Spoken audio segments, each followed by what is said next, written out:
Hi అండి, welcome to our channel smiley Jyothi. మీరందరూ ఎలా ఉన్నారు? నేనైతే చాలా బాగున్నాను. మీరు కూడా బాగుంటారు అనుకుంటున్నా. ఈ వీడియో అంతా ఏంటంటే మా కాలనీలో శ్రీనివాస్ కళ్యాణ్ జరిపించుకున్నామండి. మా కాలనీలో పెద్దవాళ్ళందరూ కూడా శ్రీనివాస్ కళ్యాణ్ జరుపుకుందాం అని చెప్పి ఒక ఎప్పటి నుంచో ప్లాన్ అనమాట. అది ఇప్పటికి వర్కౌట్ అయింది. అయితే ఎలా ఎలా చేయాలో ఏంటి చేయాలో ఎవరెవరు వీటికి ఉండాలో అవన్నీ కూడా వాళ్ళందరూ బాగా డిజైన్ చేసి ఈ నిన్న జరుపుకోవడం జరిగిందండి. ఎక్సలెంట్ అనమాట. అసలు ఊహించినంత రీతిగా కళ్యాణం చాలా బాగా జరిగింది. అంటే మేము ఎన్ఈడిలో ఉంటాం అనమాట. ఎన్ఈడిలో Buchirajapalem, Sitaramaraju Nagar colony, Susarla colony, APSCB colony 3 కాలనీలు కలిసి ఈ శ్రీనివాస్ కళ్యాణం జరిపించుకున్నామండి. మా కాలనీ వాసులు అందరం కలిపి అక్కడ శ్రీనివాస్ కళ్యాణం జరిపిన ప్లేస్లోని శ్రీనివాసుడి గుడి కూడా, అంటే వెంకటేశ్వర గుడి కూడా కట్టించుకుందామని ఒక సంకల్పంతో ఈ కళ్యాణం జరిపించుకోవడం జరిగిందనమాట. కాలనీలో పెద్దవాళ్ళందరూ కూడా ఈ నిర్ణయం తీసుకున్నారండి. సీతారామరాజు నగర్ కాలనీలో ఉన్న శ్రీనివాసరాజు గారు, కార్పొరేటర్ బొమ్మిడి రమణ గారు, మిగతా కమిటీ మెంబర్లు అందరూ కూడా దీనికి సంసిద్ధమై అందరినీ కూడా నియమితులుగా చేసి ఈ కళ్యాణంలో అందరూ పార్టిసిపేట్ చేసేలాగా సంకల్పం చేసుకొని దీన్ని చేయడం జరిగిందండి. చాలా అంటే చాలా బాగా జరిగిందనమాట. మాది లోపలికి ఉంటాయి, ఎన్ఎస్టీఎల్ గేట్ అది ఉంది కదా, ఆ లోపలికి ఉంటుంది. ఊరేగింపు అండి 3 గంటలకు స్టార్ట్ అయింది ఊరేగింపు. ఆ ఊరేగింపులో తప్పిడిగుళ్ళు, గరిడీ సేవ, ఇంకా కోలాటాలు, ఇవన్నీ కూడా చాలా, అంటే ఆడవాళ్ళ కలశాలు పట్టుకొని వెళ్ళడం. మేము ఎల్లో కలర్ శారీస్ కట్టుకున్నాం, అలాగే మగవాళ్ళేమో వైట్ కలర్ అవన్నీ కట్టుకున్నారండి. అలాగా మేము ఒక ట్రెడిషనల్ లుక్లో వెంకటేశ్వర స్వామి, అంటే తిరుపతి దేవస్థానం మాడవీధులు ఉన్నాయి చూసారా, ఆ మాడవీధుల్లో వెళ్తూ మేము కళ్యాణోత్సవం జరిపించుకున్న ఫీల్ అయితే మాకు కలిగిందనమాట. అక్కడ మా తిరుపతిలో మాడవీధులు ఉంటాయి చూసారా, అలా మా 3 కాలనీల్లో కూడా మేము ఊరేగింపు నిర్వహించుకుంటూ వెళ్ళడం జరిగిందండి.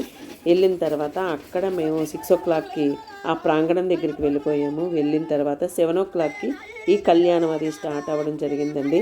అందరూ ఈ భక్తులే ఈ కళ్యాణ మహోత్సవానికి అయిన ఖర్చంతా కూడా పెట్టుకొని జరిపించుకోవడం జరిగిందనమాట. ఒక నెల రోజుల దగ్గర నుంచి డొనేషన్స్ స్వీకరించడం జరిగిందండి. అంటే 3 కాలనీలో ఉన్న ప్రతి ఇంటి వాళ్ళు కూడా దీనికి డొనేట్ చేయడం జరిగింది. అలాగా మా కాలనీ వాసుల డబ్బుతోనే ఈ కళ్యాణ మహోత్సవం కూడా జరిపించుకోవడం జరిగింది. ₹1,00,000, 50,000, 25,000, 20,000, 15,000, 10,000, 5,000, 2,000, అలా ఎవరికి తోచిన సహాయం వాళ్ళు ₹1,000, 500, ₹100, 200, ఇలా ఎవరికి తోచిన సహాయం వాళ్ళు చేసి ఈ ఉత్సవం జరిపించుకోవడం మేము జరిగిందండి.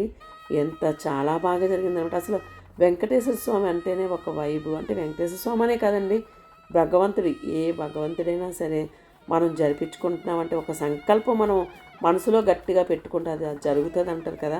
అలాగే ఎటువంటి ఆటంకాలు కూడా లేకుండా ఈ కళ్యాణ మహోత్సవం చాలా అత్యంత వైభవపేతంగా జరిగిందనమాట. మా కాలనీ వాసులందరికీ ఏమనిపించిందంటే ఇదే ఒక తిరుపతి అనమాట. ఆ కళ్యాణ మహోత్సవం జరిగినంతసేపు కూడా మా కాలనీ అంతా ఒక వైకుంఠం, కైలాసంలో ఉన్న ఫీల్ మాకు కలిగిందండి. నిజంగా అసలు అంత బాగుంటుంది కదా. అసలు ఎవరికి ఇష్టం ఉండదు చెప్పండి, దేవుని కళ్యాణ మహోత్సవం చూడాలంటే 2 కళ్ళు సరిపోతాయో చెప్పండి. మన ఇంట్లో కళ్యాణం ఏదైనా మనం చేసుకుంటేనే మనకి ఎలా అనిపిస్తుంది, ఇంకా దేవుని కళ్యాణం అంటే అబ్బా అసలు ఎలా ఉంటుంది చెప్పండి. ఒకవైపు పాటలు పాడుతూ, ఒకవైపు పూజారులు, తిరుపతి నుంచి వచ్చిన పూజారులు, సింహాచలం నుంచి వచ్చిన పూజారులు, పండితులు అనమాట. వాళ్ళందరూ వచ్చి ఆ కళ్యాణ మహోత్సవం జరిపించడం, వ్యాఖ్యాత అతను ఎంత బాగా వ్యాఖ్యానం చేయటం, అసలు అంటే వివరించి చెప్పటం, వెంకటేశ్వర స్వామి కోసం వివరించి చెప్పటం, అందరూ కూడా అలా ఉండిపోయారు. అసలు 11 అయ్యేంత వరకు కూడా ఆ ప్రాంగణంలో కదిలి వెళ్ళలేదండి, అందరూ కూడా ఉన్నారనమాట. ఆ తర్వాత అల్పాహారం తీసుకొని అందరూ వెళ్ళడం జరిగింది. ఇలాగ ఎక్కువ డొనేషన్స్ ఇచ్చిన వాళ్ళకు కూడా తిరుపతి క్యాలెండర్ అని, తిరుపతి నుంచి లడ్డూలు కూడా తీసుకొని వచ్చారు. ఆ లడ్డు ప్రసాదంగా కూడా పంచడం జరిగింది.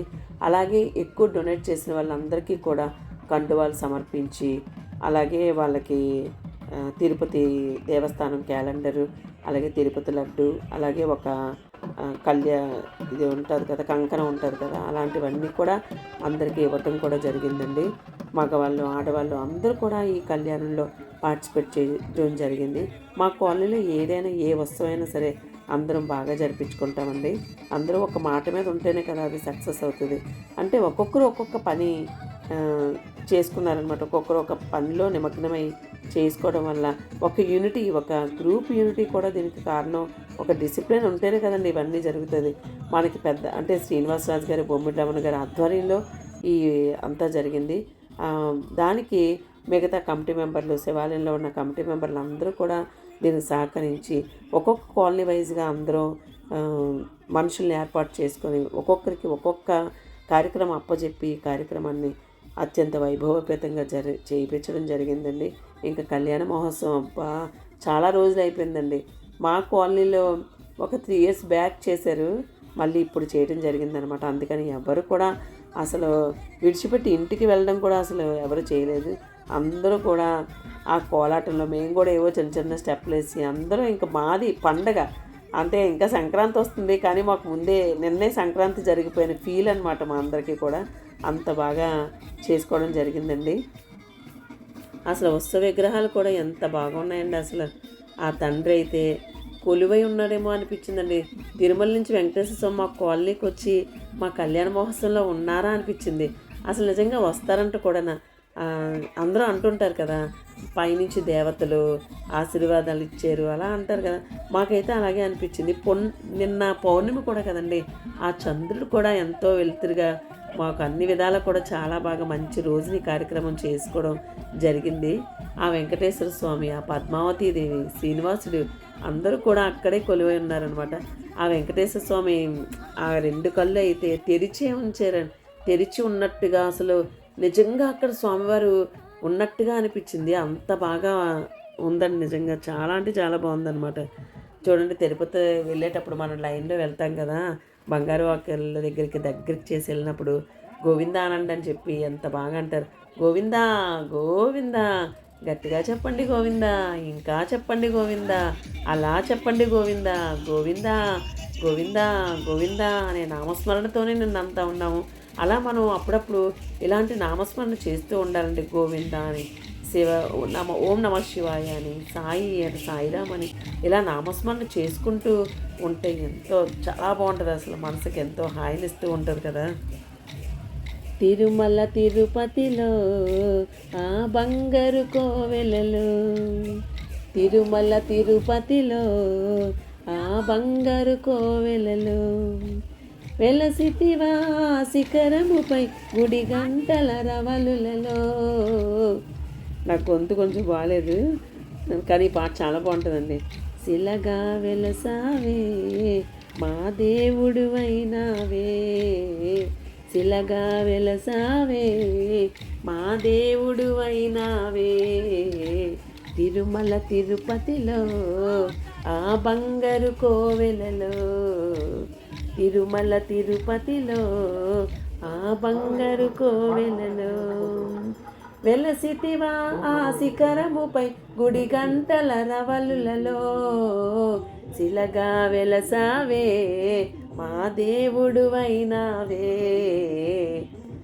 అత్యద్భుతమైన పాట అనమాట.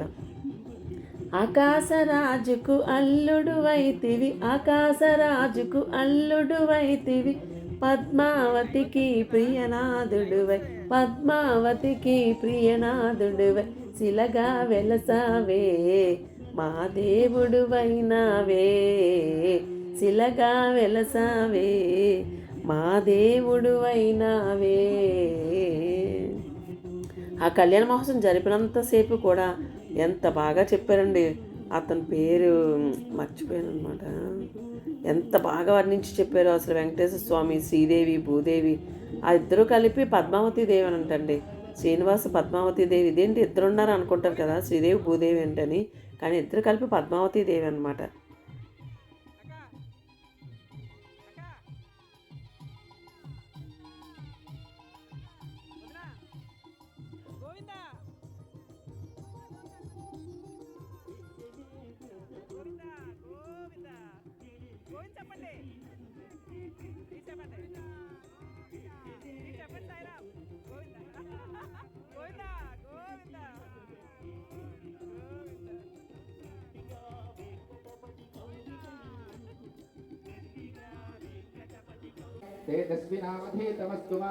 ఎంత బాగా అసలు గోవింద గోవింద అనుకుంటూ అందరూ అలాగే ఉన్నాము. ఆ కళ్యాణ మహోత్సవం కూడా చాలా బాగా జరిపించారు. అసలు ఇంకా చెప్పక్కర్లేదు, అంత బాగా అవుతుందంటే అంత బాగా అవుతుంది కదా. అక్కడ కార్పొరేటర్ గారి దంపతులు ఇద్దరు కూర్చున్నారండి. ఆ స్టేజ్ మీద కూర్చొని వాళ్ళ చేత ఈ కళ్యాణ మహోత్సవం అంతా కూడా పండితులు చేయించడం అది జరిగిందనమాట. ఆ వ్యాఖ్యాత పేరు, అతను తిరుపతిలో పూజారి కింద ఉండేవారు అనమాట. అతను పిలిచారు, మా వాళ్ళందరూ వచ్చి అదే వెళ్ళి అతను ఇన్వైట్ చేయడం జరిగింది. అతను వచ్చారండి.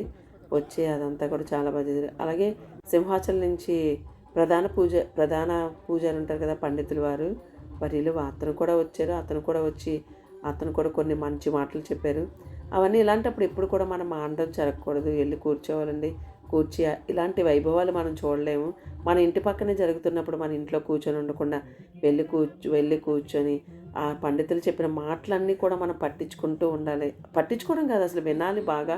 ఎందుకంటే మంచి మంచి మాటలు చెప్తారండి. మనకు తెలియలేని విషయాలు ఎన్నో చెప్తారు, అవన్నీ వినాలి. గుర్తుండకపోవడం పక్కన పెట్టండి, కానీ అవన్నీ కూడా చక్కగా వినాలి. గుర్తుంటాయి, మనకి బాగా కనెక్ట్ అయ్యామనుకోండి, బాగా వినాలనిపిస్తే మాత్రం గ్యారంటీగా గుర్తుంటాయి. అంత బాగా చెప్పారనమాట.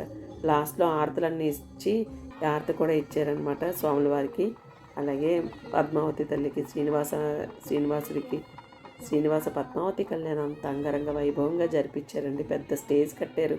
అలాగే ఏడు కొండలవాడు కదండి, అందుకని 7 ద్వారాలు అవన్నీ సెట్ చేశారు. చూడండి, అది ఆరతిలా పెడితే ఆకాశం కనిపించి ఎంత బాగుంది చూడండి. గోవింద అనుకుంటూ అందరూ గోవింద నామస్మరణ చేస్తూ ఆ ప్రాంగణంలో ఆ గోవింద నామ ఆరతిని తీసుకుంటూ గోవింద అనుకుంటూ జన్మ ధన్యమైపోతుందండి. అసలు నిజంగా ఇలాంటివి మాత్రం మనం అసలు ఎప్పుడూ కూడా ఎక్కడైనా జరిగితే విషయం తెలిసినా సరే వెళ్ళి కనులు విందుగా మనం అవన్నీ చూస్తే మనకి ఎంతో బాగుంటుంది. అసలు చాలా అంటే చాలా బాగుంటుందండి.